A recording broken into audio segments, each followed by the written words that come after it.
DJ Amit Tiwari recording studio Hajipur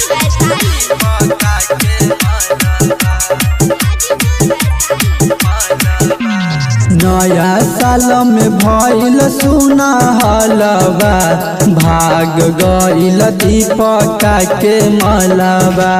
नया साल में भइल सुना हलवा भाग गइल दीपका के मलबा।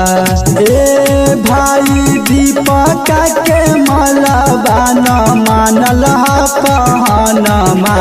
ए भाई दीपका के मलबा नया साल में भइल सुना हलवा भाग गइल रोशनमा के मलबा।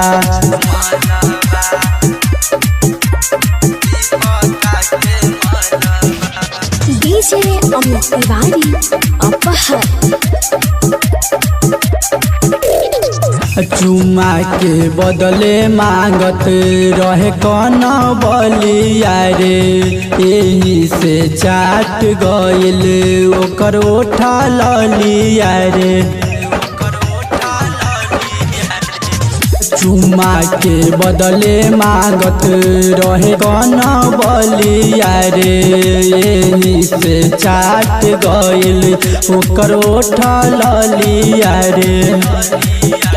यूपी बिहार में होई गेलै नममा भाग गइल सोनुआ के मलबा। दुनो हाथे उठाई के लहंगवा भाग गइल बालाजी के मलबा।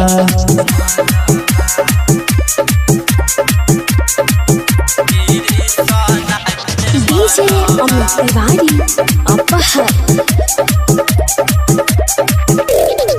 संजीव राहुल सुना बबिनी साधरे ओकरे चक्कर में खूबे कहिल सौधार रे। संजीव राहुल सुना बबिनी साधरे ओकरे चक्कर में खूबे कहिल सौधार रे। शिवम ठाकुर भैले बदनमा भाग गइल कृष्णा के मलबा।